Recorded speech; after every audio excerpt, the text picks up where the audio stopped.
That's right, but like I said, there is a time limit. There is always a time limit at indoor events.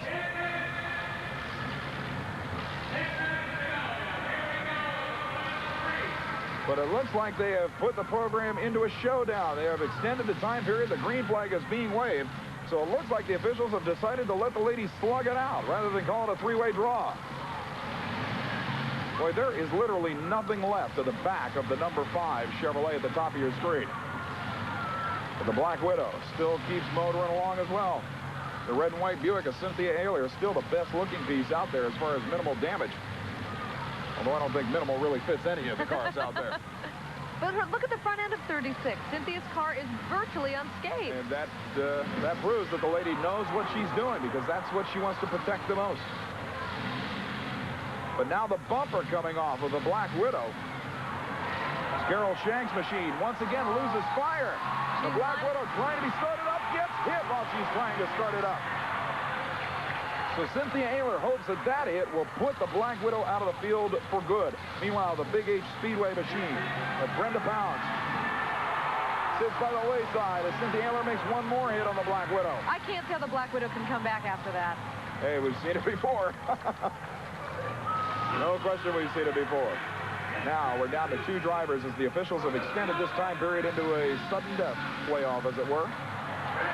And wait a minute, the Big 5 machine cannot start.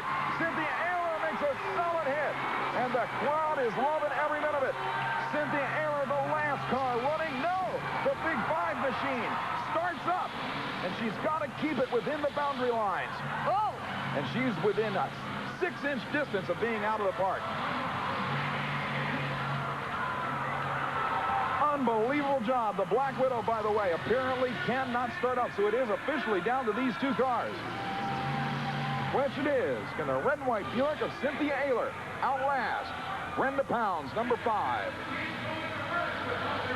Buick versus Chevrolet station wagons. And it looks like Brenda Pounds in the number 5 cannot move under her own power.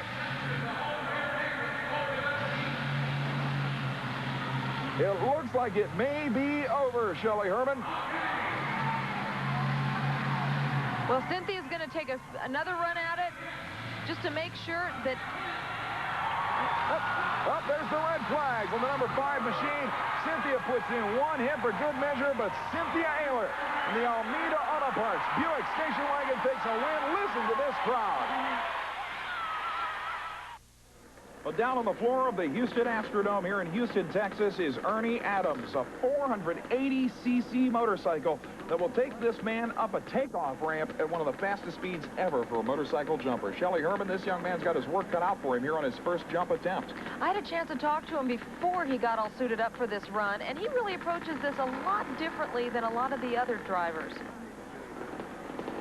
Adams now ready to make his first attempt at this distance, Shelley, if I'm not mistaken, 100 feet even over 16 cars. But right now, Ernie Adams is heading out of the Houston Astrodome, and as the crowd gets ready, Ernie Adams brings it onto the floor, hits the ramp, leaves, and airborne almost to the end of the catch ramp. Listen to the crowd. He was shooting for 100 feet. That was an easy 130, Shelley. He makes it look so easy. Such perfect form, and he was right. There is no real violent point at all on that jump.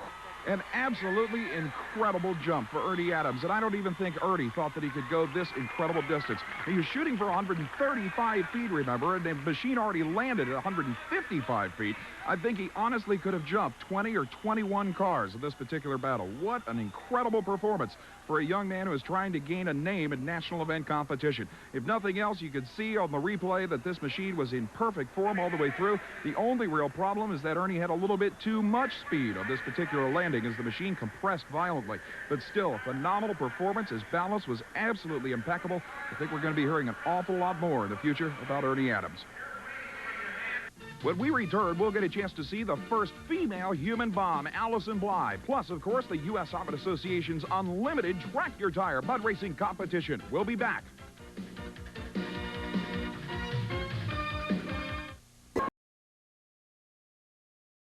Well, coming out onto the floor of the Houston Astrodome, something that's going to be probably just as wild as the young man we just saw. This is the lovely Allison Bly, the only woman Currently in the United States or anywhere in the world, for that matter, performing the human bomb stunt, Shelley, and if nothing else, it's quite an outfit.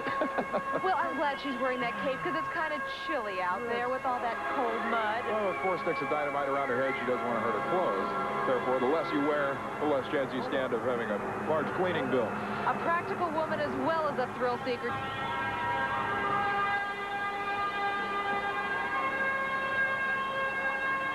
Allison now ready to do it to it, as it were, and you can see the box down on the floor just to the left of her. That will indeed include the 4 sticks of dynamite, which Allison Bly will simply blow herself up. And Shelley, this is not a simple stunt. There are only a few guys doing it in the country today. Benny the Bomb, well known for the fact that he pretty much originated this, is still performing the stunt at limited appearances across the country. Danny Reed, one of the U.S. Hollywood Association stunt performers, is also very, very well known for his ability to withstand the blast of 4 sticks of dynamite around his head. However, this is the only woman in the country doing it.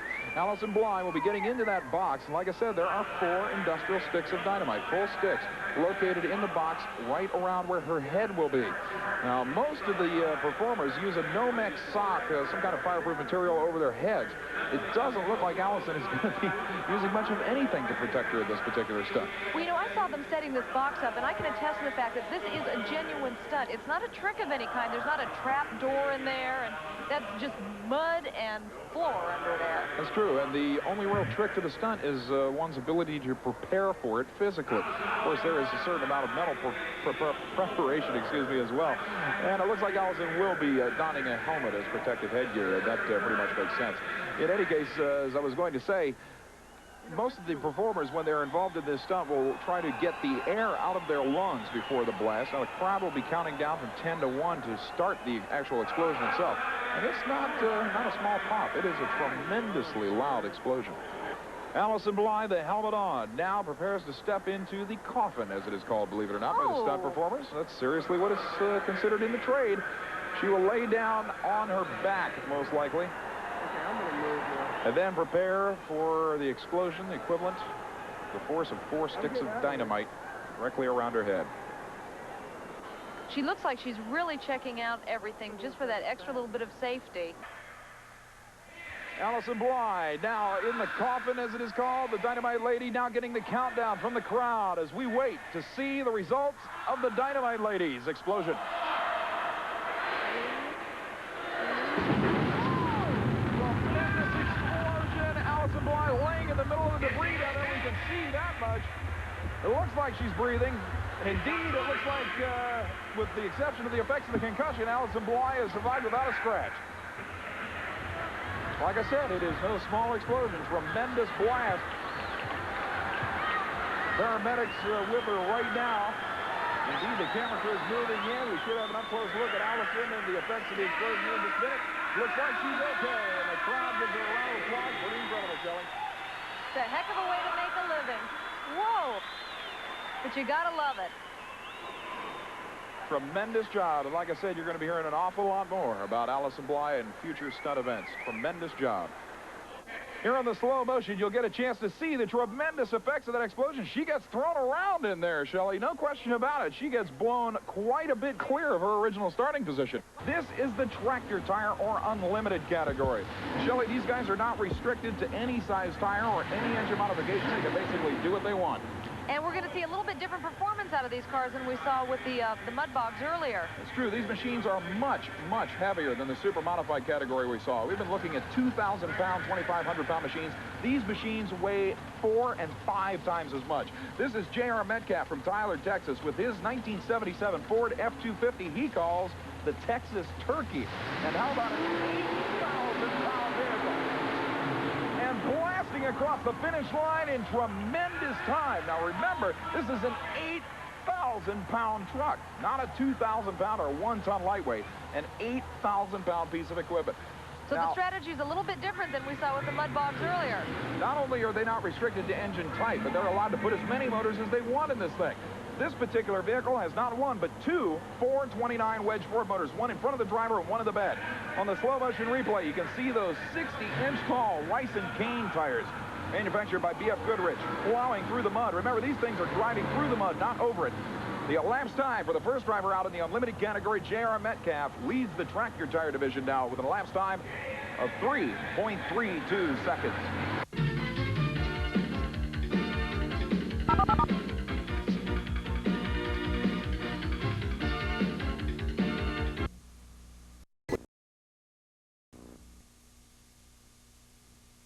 Well, the tires you're looking at are what makes this unlimited category so much different than the super modified division. These are rice and cane tractor tires manufactured by B.F. Goodrich. As a matter of fact, they are used in rice paddies and cane paddies in water for tractors to drive around the rice paddies to do the hard